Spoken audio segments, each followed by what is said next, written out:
A Tuesday. All right, let's get some stuff out of the way. Not a lot of news today, but NFL, not really much. I mean, some injuries. Jamar Chase suspended for one game for spin on Jalen Ramsey. CJ Stroud is not playing for Thursday Night Football. He's been ruled out. Rodgers did not need surgery in his hand. He could even play this week. He had the injury back when he was in college, and he found a way to play with it. So maybe he can do it again. We'll see. But yeah, not much stuff going on with the NFL. Um, let's see here. Baseball, not much going on over there. Um, Basketball, LeBron James came back tonight. He made his season debut. He had like 11 points. I think Luka led the way with 37. Austin Reeves had like 25. I think Aiton had like 20. So LeBron James, I think he had like 12 or 13 assists. Um, so LeBron James, first game, at least one. So much, people were saying that he was going to take some of the shots away from like Austin Reeves or maybe Aiton. So far, he seemed like he was a facilitator. I think he played like 20 something minutes. So we'll see how this goes. But so far, so good. I mean, he came back versus a good team to try to get himself back into a rhythm. And Utah, they're not a really good team. So kind of came out of nowhere. He was questionable today, and a lot of people didn't think he was going to play. And then it was announced a few hours before the game that he was playing. So LeBron James is back. And the Lakers get a W, man. The Warriors play the Jamek. The Magic won. It's kind of a boring game. I thought it was one of those where the Warriors were kind of like not mentally into it. You know what I mean? I don't know how much motivation they had to play on a Tuesday night versus the Magic, who's a team they're probably not going to have to deal with at all. But let's look at, I think the final score was 121-113. Magic win. Jimmy Butler had 30. He did have 33 points tonight. Curry had 34. So the big boys stepped up, but outside of that, not much really. Jimmy Butler and Steph Curry tried to do everything they could to keep them in the game. Draymond had 12, but he keeps arguing with everybody. I don't know, man. It was a really good game for Curry and Draymond. Curry and Jimmy Butler. Like I said, 33 for Jimmy Butler and 34 for Steph Curry, but they come up short. The Orlando Magic win it 121-113. There are some injuries to report. So let's see here. I think I talked about Wembayama being hurt. Now they're saying that Stefan Castle's hurt. Jesus Christ, man. Are you kidding me? Holy frijoles. Now they're saying that Giannis is hurt. Oh, my Lord. What the fuck is going on with the National Basketball Association, man? So now they're saying that LeBron just came back. Paul George has come back. But now fucking Wembanyama and Giannis are hurt. And Stephen Castle. Are you kidding me, man? Holy frijoles, man. Can everybody just stay healthy in the National Basketball Association? Like, what the fudge, man? Honestly, man. This is so frustrating, all these damn injuries, man. Cannot believe it, man. Now, it's not kind of that worth watching San Antonio anymore without Stephen Castle and Victor Wembanyama. Like, what the hell? Same thing with the Milwaukee Bucks. Not going to be worth watching them for like the next 10, 15 days without Giannis Antetokounmpo. Like, what the fudge, man? Holy frijoles, man. So frustrating with these damn injuries. At least we got LeBron and Paul George coming back soon as well. But Jesus Christ, so frustrating. Then Patrick Beverly, he might go to jail. I think he beat up his sister. I think he found out she had a boyfriend and she beat up. I don't know what the hell Patrick Beverly's thinking. Come on, man. Just what the fuck? I don't know what the hell he's thinking, but Patrick Beverly's looking at jail time for beating up his little 15-year-old sister. Terrible. I don't know what the hell Patrick Beverly was thinking, man. Holy frijoles. But I think that's about it with basketball. Wrestling, John Cena's fight on Monday Night Raw last night. He wrestled in a tag team match alongside Rey Mysterio and Sheamus versus the Judgment Day, Finn Balor, JD McDonald, and Dominic Mysterio. Obviously, they won. John Cena, Sheamus, and Rey Mysterio won.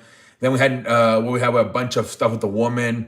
We had this little drama if Charlotte's gonna join the War Games match with Team Rhea Ripley and Alexa Bliss and Io Sky, and they did come out, Nia Jax and Asuka and Lash Legend and Kyrie, and they attacked them, and it was a 3-on-4 situation. So they were attacking Rhea and Alexa and Io, and then Charlotte did come out with a kendo stick and did damage. So she's probably gonna join them. They're just doing this to make it more dramatic. You had freaking the woman. You had Nikki Bella attack Stephanie McCur once again. She challenges for a match at Survivor Series for the Women's World Heavyweight Championship. So that's the match made official. Nikki Bella versus Stephanie McCur at Survivor Series. Maxine defeats Becky Lynch for the Women Intercontinental Championship with the help of AJ Lee. It looks like AJ Lee and Becky Lynch will be the final participants in the women's match for the War Games match. Becky Lynch will join the heel team, and AJ Lee will join the babyface team. Gunther comes back and he beats Javon Evans. Nice little chance there for Javon Evans, man, to get shown on the main roster. He's getting some chances. Once in a while, they'll call him up to either Raw and SmackDown. So some good stuff there for Javon Evans. Also, like I said, John Cena Dominic has also been announced for Survivor Series, the rematch. So that was another match that got announced. And then the main event, it was just a fucking face-off, I guess, between the Men War Games match, Logan Paul, Braun Breaker, Bronson Reed, and Drew McIntyre, and then CM Punk, Cody Rhodes, and the Usos come out. And then as they're about to start fighting, the fifth member comes out. First, Brock Lesnar comes out for the heel team, and then Roman Reigns comes a few moments later for the babyface team. A huge brawl works out. Everybody's out there, referee, security, even the police was out there. And the show pretty much ends with Roman Reigns hitting a spear to Bronson Reed and the policeman as well. Holy free holidays. That was a crazy scene. They kept fighting, but they went off the air. It was a good show, man. The last shows have been back to back. I know part of it's because of the John Cena. It's a combination of a few things, the Survivor Series build up. They've been in like important towns lately, Boston and New York. They're big markets. So at any time you go to these big markets, there's going to be more motivation to pull out a big show because those tickets are hell of expensive. They're going to make the fans feel like they got their money's worth.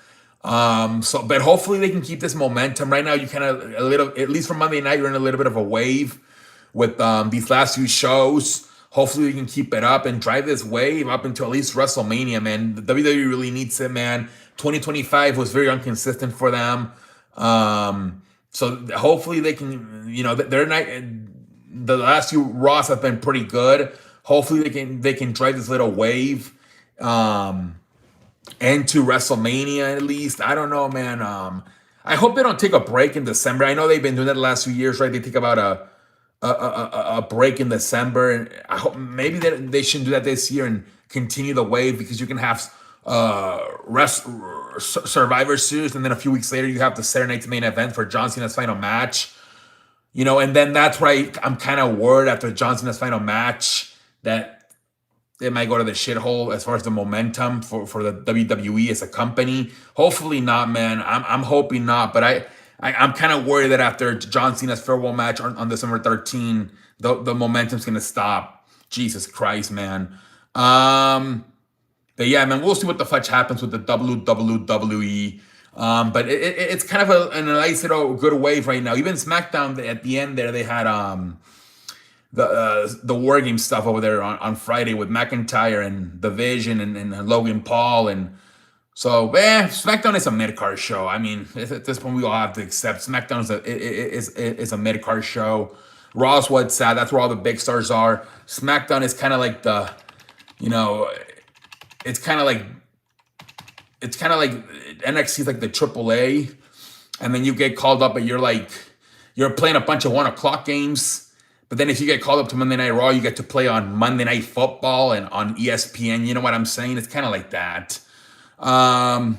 Once you become a household name, you get to play at prime time, if you will. But anyways, holla.